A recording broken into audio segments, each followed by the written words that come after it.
아멘. 감사합니다. 한 주간 잘 지내셨죠? 입추가 지나서 그런지 저녁에 이제 조금 선선해지는 것 같습니다. 여전히 무덥지만 이 힘든 계절 가족들과 친지들과 나아가 이웃들을 위해 애쓰고 노력하신 여러분들께 하나님의 은혜와 축복이 가득가득 넘쳐나시기를 간절히 소망합니다. 오늘의 본문은 사실 성전세에 관한 이야기입니다. 종교와 뗄래야 뗄 수가 없는 문제이기도 합니다. 예수님 시절에 성전세를 내는 이유는 구약부터 쭉 내려온 스토리가 있습니다. 이 이야기는 좀 이따 하기로 하고 기본적인 배경은 이렇습니다. 예수님 당시에 성전세는 주로 레위 지파 사람들을 위해 사용되어졌습니다. 당시 레위 지파 사람들이 하는 일은 주로 성전에서 봉사하는 일, 율법을 교육하는 일, 그리고 제사장들과 성전을 이제 보조하는 역할에 집중했습니다. 그래서 레위인은 주로 예루살렘 성전에서 아론의 제사장, 아론의 후손들이 그 역할을 담당하고 성전의 기물도 관리하고 제물도 준비하고 청소도 하고 찬양대도 쓰고 이런 다양한 봉사 일을 했습니다.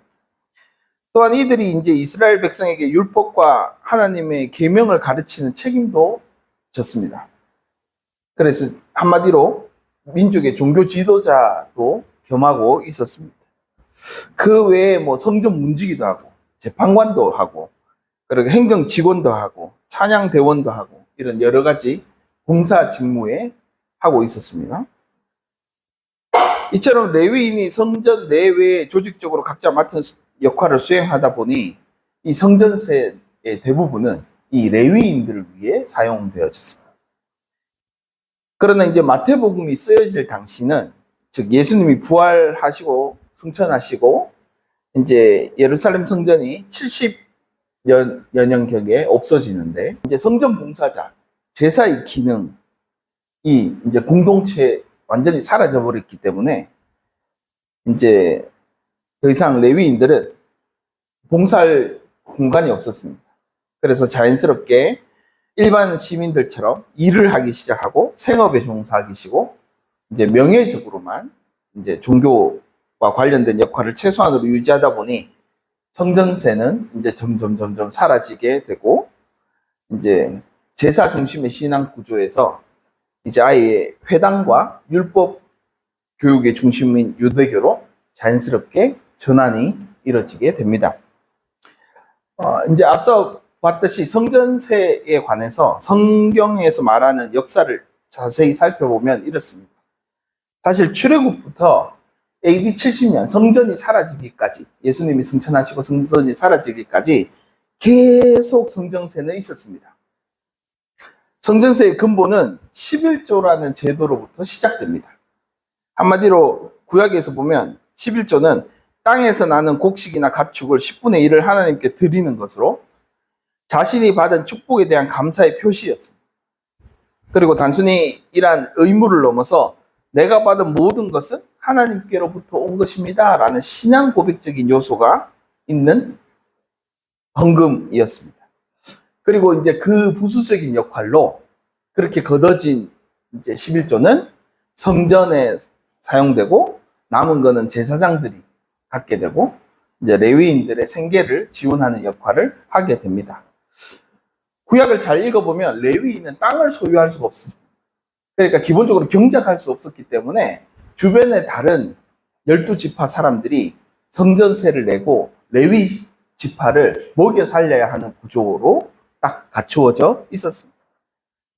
그리고 이 11조가 그래서 레위인들이 성전의 일을 전념할 수 있게 해주는 생활비조로 쓰여지기도 했지만 이제 실질적인 것은 그렇게 하는 이유 중에 하나가 가난한 사람을 구제해야 된다라는 의무 조항이 있기 때문에 레위인들에게 제사 음식을 바치는 것으로 이 자기의 신앙을 그렇게 고백을 해왔던 것입니다. 이렇게 자신의 것을 무조건 하나님께서 받은 것이니 하나님께로 돌려준다라는 것으로 레위인도 먹여 살리고 가난한 사람도 먹여 살리는 이러한 신앙 행위를 계속 해 왔었습니다.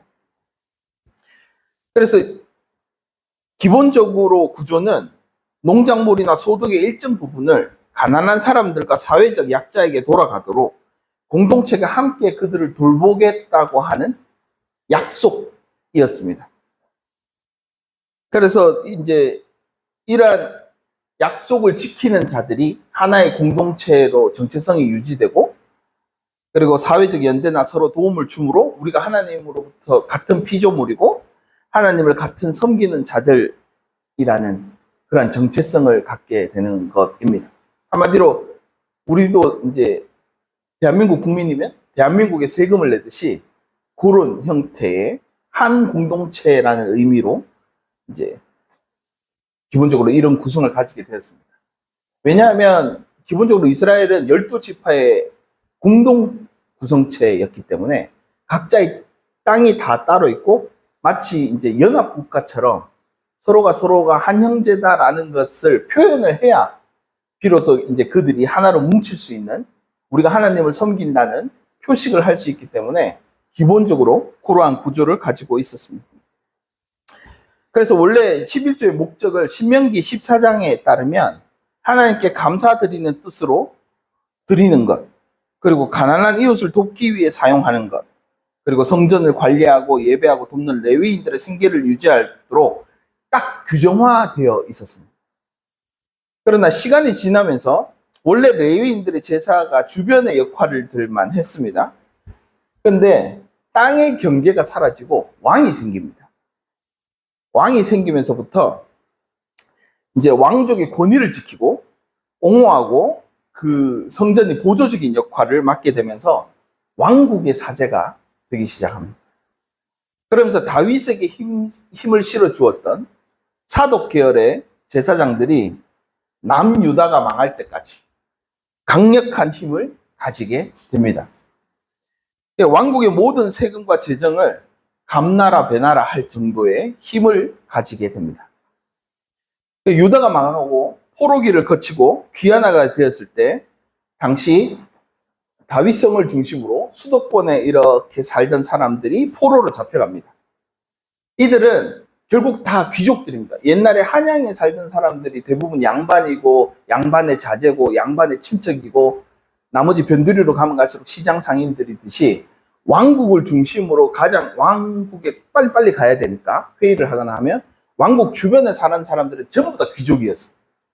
이들이 포로로 딱 잡혀갔다가 다시 이제 나라의 자기들이 중심이니까 귀환기가 되면 이제 자기 땅이 어디인가를 지정해서 내가 이 나라를 이끌어야 돼 라는 귀족을 내세우기 시작하는 때입니다. 그래서 수도권에 살았던 다윗의 후손들과 종교 지도자들, 사독 계열의 제사장들이 다시금 하나님 나라를 건설하기 위해 자기들이 중심이 되어야 된다고 이야기를 하기 시작합니다. 우리 성경에 대예언서 중에 세 번째인 에스겔서가 에스겔이 사독 계열의 제사장이었습니다. 바벨론 그빌 강가에서 막 예언을 하는 그 에스겔이 사로잡혀 갔던 사독 계열의 제사장 후손이었던 겁니다. 그래서 에스겔은 새 성전의 환상을 장황하게 씁니다. 그때 새 성전에 사독 계열 제사장들이 매우 중요한 역할을 해야 된다라고 성서에 기록을 해놨습니다. 에스겔 44장 10절에서 15절에 새 성전에 대한 환상을 하나님의 입을 빌어 이렇게 말합니다. 특별히 이스라엘 족속이 나를 버리고 떠나서 우상들을 따라 잘못된 길로 갔을 때에 레위 제사장들도 내게서 멀리 떠나갔기 때문에 레위 제사장들은 자기들의 죄와 벌을 받아야 할 것이다. 그들은 이제 제사장이 아니라 내 성소에서 성전 문지기가 되고 성전에서 시중 드는 일을 하게 될 것이다. 그들은 백성들이 바치는 번제물이나 희생제물을 잡고 백성들 앞에 시중을 들게 될 것이다. 나 주 하나님의 말이다. 그들이 전에 우상을 섬기는 백성들 앞에서 시중을 들면서 이스라엘 족속의 죄를 범하게 하였으므로 이제 내가 손을 들어 그들을 쳐서 그들의 지은 죄와 죄의 벌을 받게 하겠다. 그들은 이제 내 앞에 가까이 나오지 못하고 제사장의 직무를 수행하지 못한다. 그들은 가장 거룩한 것뿐만 아니라 다른 모든 거룩한 물건에도 가까이 가지 못한다. 이처럼 그들은 자기가 저지른 수치스러운 일과 자기들이 저지른 그 역겨운 일 때문에 벌을 받아야 한다.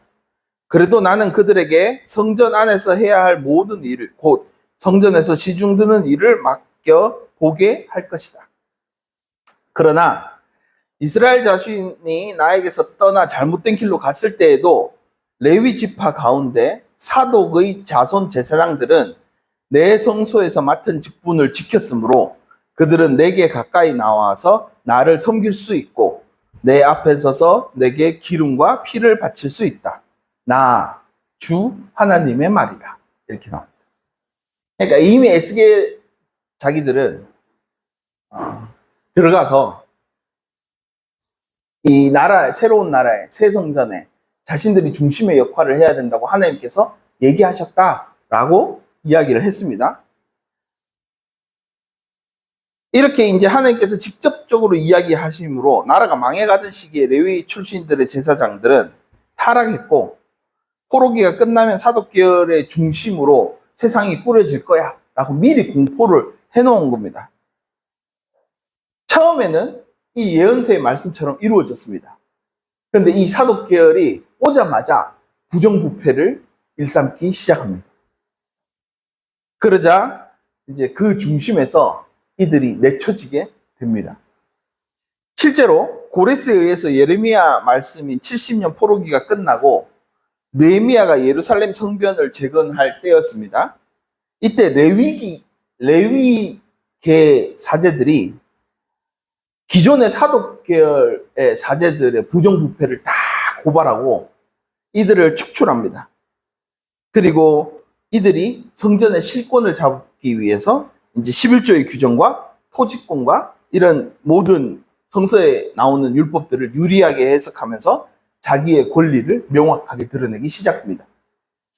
레위 사제 집단이 이제 11조 제도를 정비하고 11조의 일부를 자신의 목으로 삼는 정당성을 강조하기 시작합니다.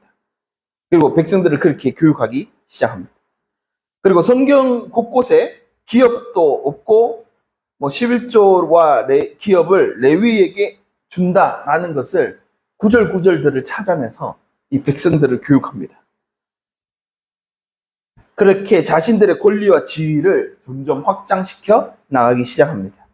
그래서 점점 11조와 성전세는 제도가 기존의 그냥 제도에서 벗어나서 이제 사제 집단의 권력과 경제를 뒷받침하는 핵심 장치로 자리 잡기 시작하게 됩니다. 이렇게 이제 역사를 거듭하면서 11조와 성전세는 점점 정교한 세금 체계가 되어갑니다. 처음에는 곡식과 가축, 보이는 헌물을 성전에 바쳤지만 페르시아 제국의 영향으로 화폐가 생겨나기 시작하면서 돈으로 바치기 시작합니다. 그러면서 성전세도 보다 더 정교하게 돈으로 계산할 수 있게 됩니다. 이때부터 이제 11조와 종교세는 단순히 종교적 의무를 지키는 것이 아니라 공동체가 유지되기 위한 하나의 시민법, 하나의 세금의 형태를 띠게 됩니다. 다시 말해 소득의 10분의 1을 내는 제도는 결국 징수하는 자들로부터 징수당하는 것이 당연하게 되고 그 징수당하는 것으로 인해서 내가 유대인이다, 내가 이 공동체의 일원이다 라는 표식으로 자리 잡게 되기 시작합니다. 그래서 결국 예수님 당시의 성전세는 단순히 종교적인 관습, 사회 공동체를 유지하는 시민법으로 발전되어 있기 때문에 오늘의 성전세를 걷는 자들이 엄청 당연하게 당신들은 성전세 안 내? 이렇게 물어보고 다닐 수 있게 돼버린 겁니다. 아마도 이렇게 물어보는 자들이 레위 지파 사람들이지 않았을까라는 추측을 합니다. 그래서 당신들이 성전세를 왜 안 내? 낼 거야? 안 낼 거야? 라고 물어보는 건 단순하게 성전세를 내냐 안 내냐의 문제가 아니라 너 유대인이야? 너희 하나님 믿어? 우리와 같은 공동체야? 우리나라 사람이야? 우리와 함께 같은 하나님을 섬기고 있는 사람들이야? 라는 질문과 동일하게 돼버립니다. 그러나 실은 이렇게 떳떳하게 질문하고 막 다니는 것이 결국 이 유대교가 당시에 얼마나 보수적이었던가를 반대로 보여주는 대목이기도 합니다. 그들이 그리스도의 공동체가 자신들과 같은 생각을 가지고 있는지, 같은 공동체로 존재하는지, 그게 궁금할 뿐이었습니다. 성전세를 내지 않으면 이들로 하여금 너희는 성전세를 내지 않으니까 하나님을 안 섬기는 자들이구나, 너희는 이단이구나 라고 규정을 할 수 있을 정도로 대단히 배척적인 질문입니다. 마치 할례를 받은 자들이 유대인이고 할례를 받지 않으면 유대인이 아닌 것처럼 취급했듯이 너희들이 성전세 낼 거야 안 낼 거야 요거 가지고 서로 이제 너희 유대인이냐 아니냐 요거를 가늠하고 있는 대목입니다. 당시 헬라인들도 있었기 때문에 이들이 자신들의 공동체를 유지하고 그 정신을 이어나가고 더불어 함께 살아갈 사람들이냐라는 질문을 전부 다 하체를 까볼 수는 없는 노릇이니까 성전세 내냐? 안 내냐? 이런 질문을 서슴없이 하고 막 다녔던 때인 거죠. 그러니까 종교세를 내느냐에 따라, 내느냐 내지 않느냐에 따라 너희는 상종 못할 인간들, 너희는 당시 세금은 기본적으로 지도층들의 안위와 부흥, 국가의 운영, 군사 비용, 교회, 빈민구제, 인프라 등 이런 것들을 구축하기 위해서 다양한 용도로 거둬들였습니다. 국가 세금도 있고, 운영비도 있고, 군사 장비도 있고, 전쟁 대비도 있고, 교회 보수 유지도 있고, 기타 빈민구제, 의료, 교육, 사회적 복지 문제로 사용되기도 했습니다. 그러나 이제 기본적으로 이 세금이란 목적은 왕이나 그 다음에 고위 관리층들의 자신들의 국가를 증강시키고 자기의 권력을 증강시키거나 특정 행정적인 힘을 더 갖고 중앙정부에 조금 더 비벼서 자기가 높은 자리에 올라가기 위한 발돋움으로 사용되고 있었습니다. 그래서 대부분 귀족이나 성직자들은 세금을 면제받는 경우가 많았고 세금은 주로 농민이나 중산층들에 집중되고 있었습니다. 그러니 예수님 말처럼 다들은 이들에게 돈을 걷어서 내 자신을 배불리는 데 사용되고 있다라고 이야기를 하는 것입니다. 오로지 자기의 힘을 축적하는 데 있다. 그리고 마치 앞서 보았듯이 성전세가 할례를 받았냐 안 받았냐, 하나님을 섬기느냐 안 섬기느냐의 표식인 것처럼 백성들을 끊임없이 교육하고 백성들을 호도해서 일반 시민들 뿐만 아니라 레위 지파 사람들, 성직계열 종사자들이 매우 당연한 것처럼 이야기를 하고 다닐 때였습니다. 그런데 아까도 보았지만 성전세가 레위인들은 내지 않고 자기들이 그것을 걷어서 그걸로 먹고 삽니다. 그러니 결국 성전에 하나님 일에 봉사하는 사람들은 돈을 전혀 내지 않고 자녀 취급받고 일반 시민들은 돈을 내야 자녀 취급받는 이러한 구조를 가지고 있는 걸 예수님께서 콕 집어 말씀하신 것입니다. 이에 반해 참된 성전인 예수님은 성전세를 냅니다. 그런데 내는 이유가 서로의 갈등을 방지하고 질서를 유지하는 차원에서 성전세를 냅니다. 그것도 자발적으로. 이러한 행동은 예수님이 이 제도를 뛰어넘어 새로운 공동체의 원칙을 말하고 있는 대목이기도 합니다. 하나님 나라에 속한 사람들은, 하나님의 자녀가 된 사람들은 하나님의 나라를 위해서 종교세 같은 걸 낼 필요가 없다. 너희가 하나님의 나라의 자녀들이기 때문에 종교세 같은 거 낼 필요 없어. 다만 내 이웃들이 오해하거나 내 이웃들이 다른 길로 빠져들지 않도록 신경 써서 만약 가지고 있는 돈이 쓸 일이 있다면 아직 깨닫지도 못하고 바른 신앙을 가지지 못한 이 이웃들을 위해서 사용해. 이것이 헌금이야. 이것이 하나님 나라의 백성들이 사용해야 될 성전세의 용도야 라고 이야기를 하고 있는 것입니다.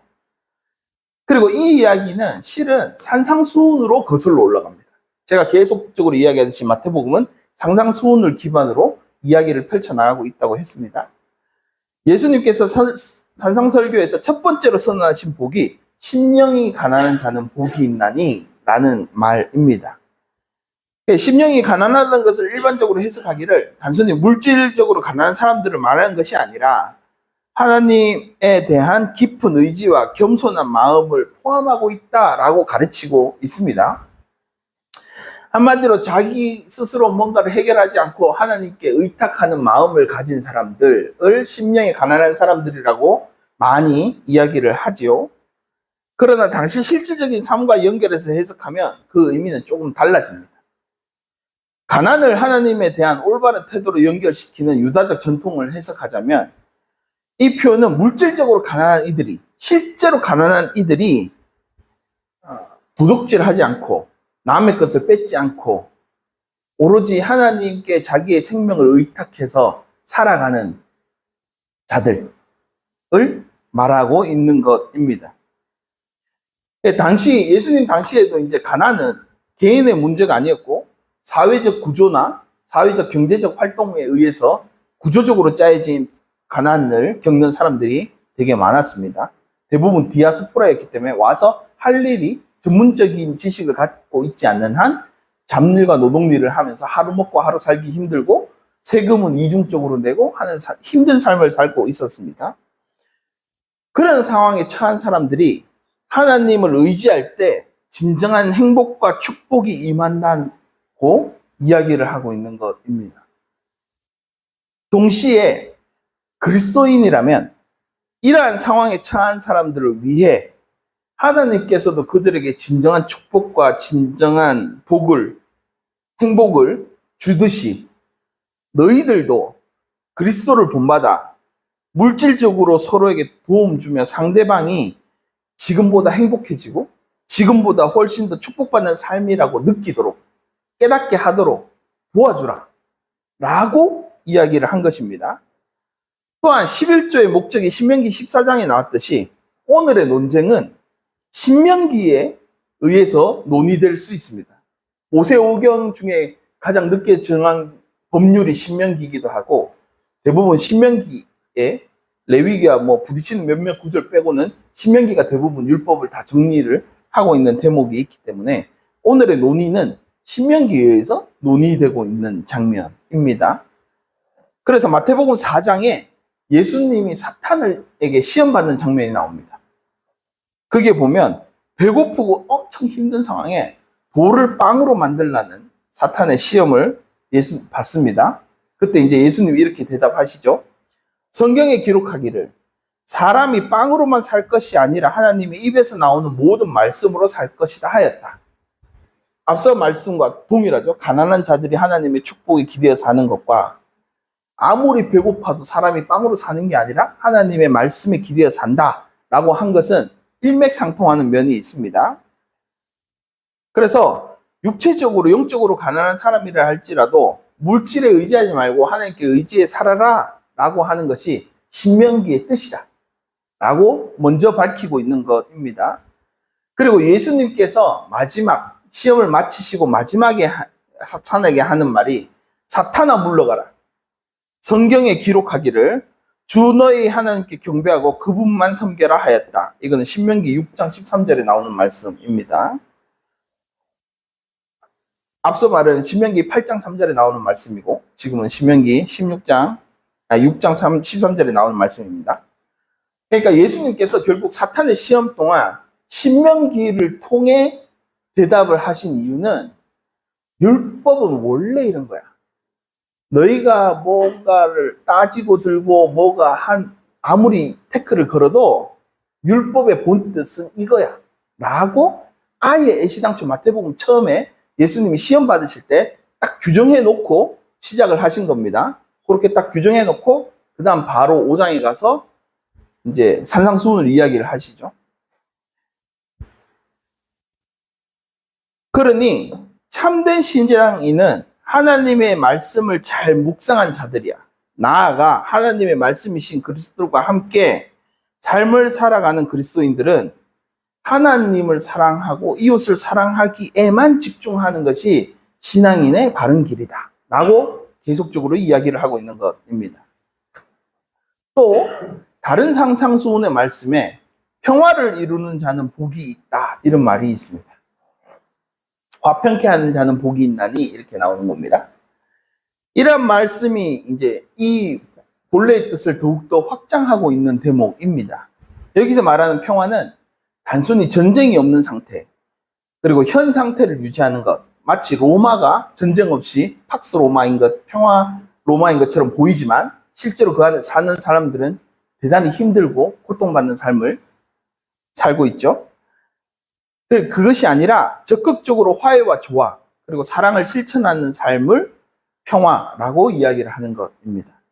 그래서 이 평화는 주변에 소외된 이웃들과 함께 아파하고 그들의 손을 잡고 나아가는 삶을 통해서 이루어진다라고 이야기를 하고 있는 것입니다.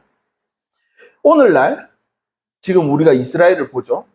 이스라엘에 단 한 명이라도 팔레스타인 사람들과 함께 아파하고 함께 그들을 위로하고 그들과 함께 살려고 노력하는 사람이 있었더라면 아마 이 전쟁은 지금까지 이렇게 길게 끌어지진 않았을 것입니다. 많은 유럽 국가들이 이제 팔레스타인 사람들을 걱정하기 시작했습니다.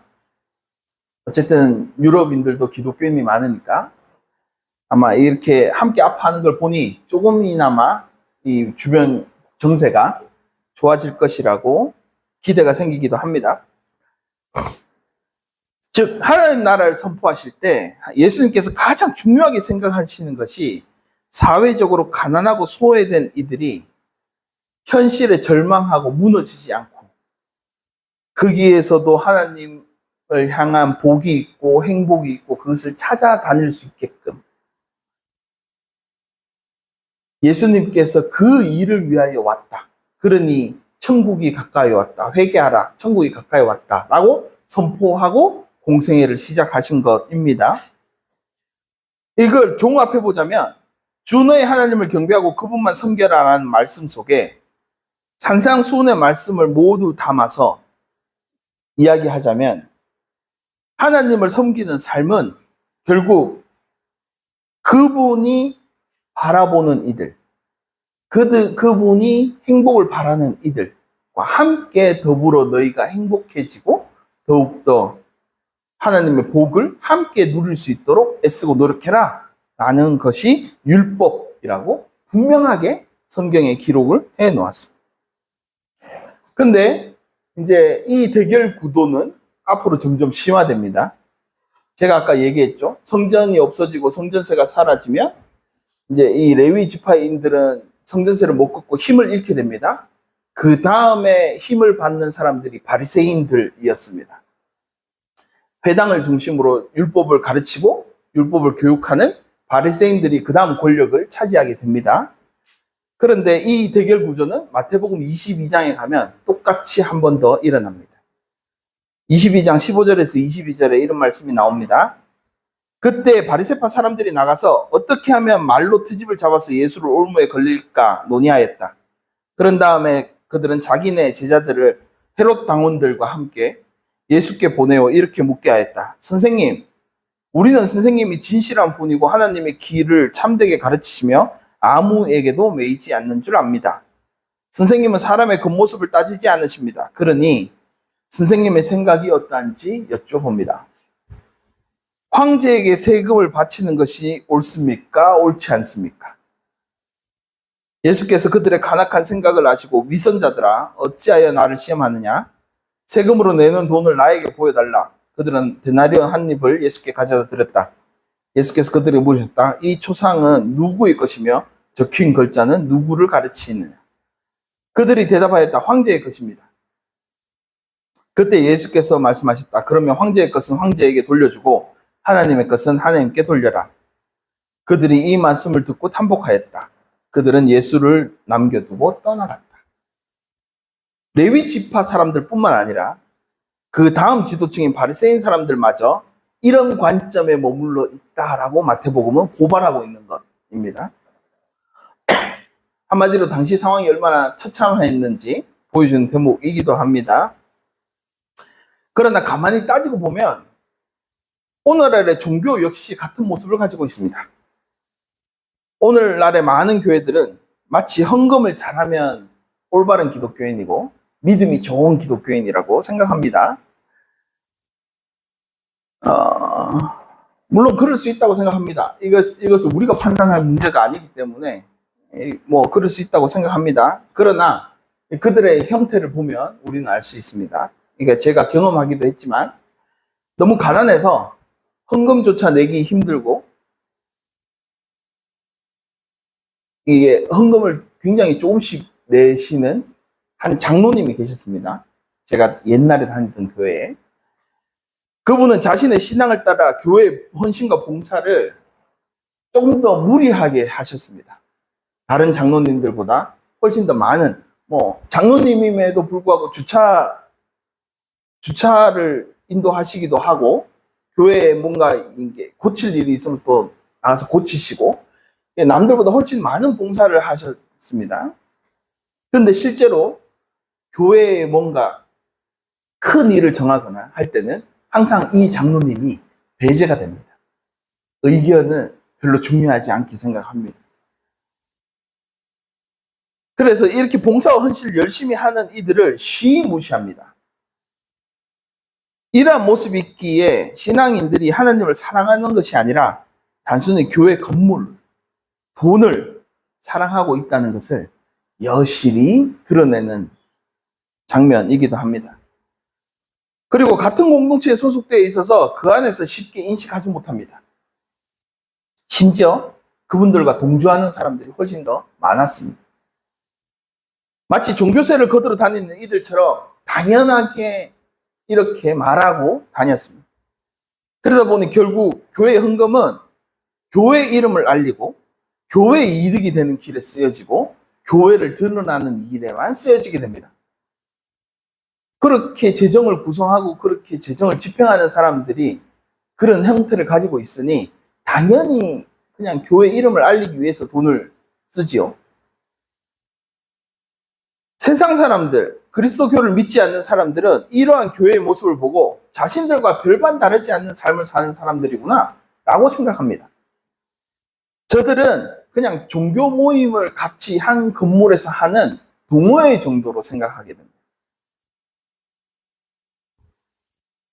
그래서 점점 오늘날의 교회는 그 힘을 잃고 쇠퇴하기 시작을 했습니다. 그럼에도 불구하고 오늘 주보의 글처럼 많은 사람들은 참 종교는 자신들이 하지 못하는 일을 해줄 거라는 기대감을 갖고 있습니다. 그래서 종교가 바로 서야 할 이유가 바로 여기에 있습니다. 기본적으로 종교는 우리 삶의 근본적인 문제 앞에 세우고 있습니다. 하지만 제도화된 종교는 늘 권력층을 낳기 마련입니다. 많은 사람들이 모이고 많은 사람들이 추종하면 당연히 그 권력이 생겨나게 됩니다. 그리고 그 특권층들은 자기의 이익을 위해서 종교를 이용하기도 합니다. 지금의 수많은 종교인들이 대형교회만 찾아가서 예배를 드리는 이유도 바로 여기에 있다고 생각합니다. 앞서 보았듯이 자신이 가진 지식, 성경의 권위를 앞세워 하나님의 영광을 위해서다라고 이야기를 하면서도 전부 다 각자의 욕망을 추구합니다. 예수님 당시에도 그랬지만 오늘날의 사회도 그렇습니다. 약자들의 갈급한 마음을 이용해서 각자의 자기 배만 불리는 종교 지도자들이 너무나 많이 있습니다. 우리는 출애굽으로부터 시작된 선전세의 참된 의미를 다시금 살펴보아야 된다고 오늘의 본문은 이야기합니다. 원래 성전세는 사막을 횡단하고 죽을 길을 함께 걸었던 동지, 동료, 이웃들을 살리기 위해서 걷어들였던 것입니다. 한마디로 그 생명들을 살리고 그 생명을 보다 풍성하게 했던 가장 큰 힘이 종교세였습니다. 그 생명 중심의 사고는 결국 우리를 출애굽하게 하시고 우리를 종로로 사는 곳에서 우리를 인도하신 하나님께 감사드리는 것과 동시에 그 함께 했던 이웃들을 보살피고 그 생명을 풍성하게 하는 일이 내가 하나님께 받은 축복을 돌려주는 길이다. 내가 하나님을 믿는 방식이다. 라고 고백했던 것이 원래 11조였던 것입니다. 그리고 그 안에 일부러 공동체 안에 그 내면 안에 레위인을 두신 것입니다. 실질적으로 너희들이 이러한 일을 하지 않으면 죽어가는 동료가 있다. 그러니 이 동료를 살리기 위해서 너희가 마음 쓰고 애써야 한다. 라고 레위인을 두신 것입니다. 하나님을 섬기는 일에 가장 마음 중심에 레위인을 가져다 두신 것입니다. 그들은 토지조차 가지지 못하고 그들은 어떠한 생산조차 하지 못하는 사람들이었습니다. 그러니 이 생명을 풍성하게 하고 이 생명을 살리는 것으로 유대교는 하나님께 감사함을 표현해라 라고 규정을 만들어 놓은 것입니다. 즉 종교가 가야 할 일은 나와 생각이 다른 사람, 나와 다른 길을 걷는 사람, 나와 다른 인생의 위치에 있는 사람들조차 하나님께서 생명을 주신 것이기 때문에 그 생명을 보다 풍성하고 살리는 일에 힘써야 된다는 것이 오늘날의 신명기에 나오는 종교의 참된 모습이라는 것입니다. 우리의 삶은 실질적으로 한번 고민해 봐야 합니다. 참된 그리스도인의 삶을 살고 있는가? 우리도 치열하고 매우 계획인적이고 내가 이 땅에 살고 있으니 이 땅의 질서를 무시할 수 없고 그래서 내 생명 하나, 내 마음 하나 추리기도 힘든 세상인 건 맞습니다.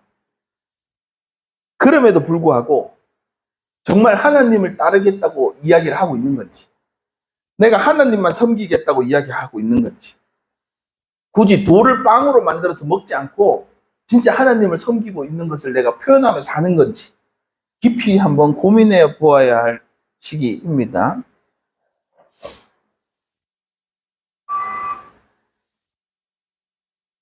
그리스도인이라면 결국 하나님께 바쳐야 할 것은 하나님께 바쳐야 합니다.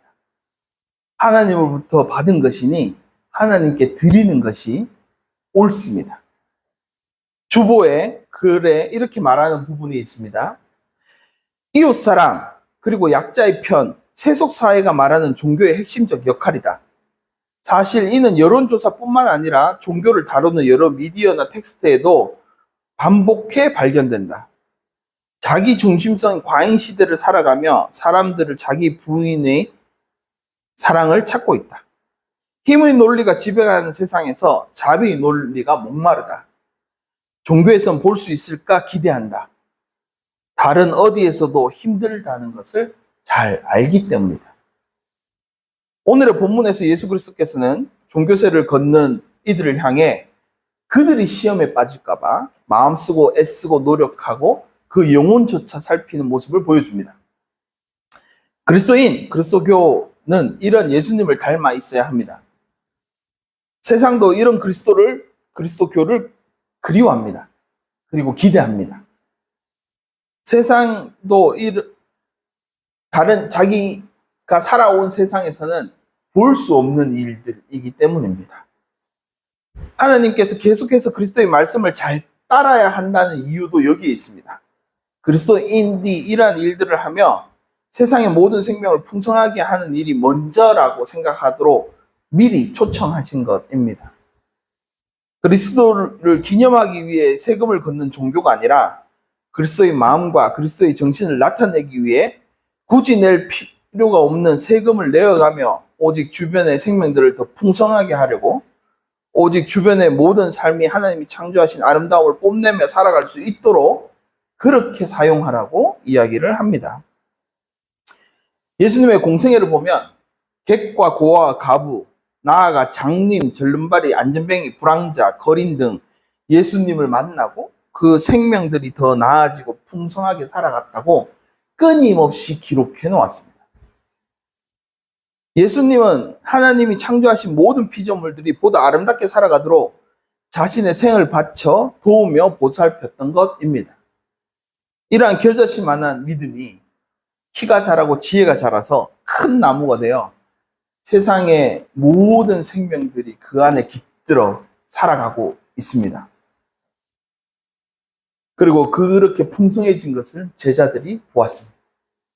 그리고 그 제자들이 함께 모여 교회를 만들었습니다. 그리고 그 신앙을 본받아 오늘날의 교회가 발전되어져 왔습니다. 그래서 교회는 이 일을 위하여 부르심 받은 자들의 모임입니다. 교회의 머리이신 예수님께서 몸소 보이신 교회의 역할을 각 지체들이 자기의 역할에 맞게끔 하라고 만들어 놓은 것이 교회의 공동체입니다. 우리가 이 일을 위하여 조금 마음 쓰고 애쓰고 노력하는 그리스도인들이 되기를 간절히 소망합니다. 조금 더 그리스도를 닮아 우리 교회가 그렇게 되기를 간절히 소망합니다. 나아가 이 교회 때문에 이 동네가 살아나고 이 동네가 살아나서 우리 대한민국이 살아나고 대한민국이 살아나서 땅끝까지 이르러 다 살아나는 생명이 풍성한 그런 하나님의 나라가 속히 오기를 간절히 소망합니다. 기도하겠습니다.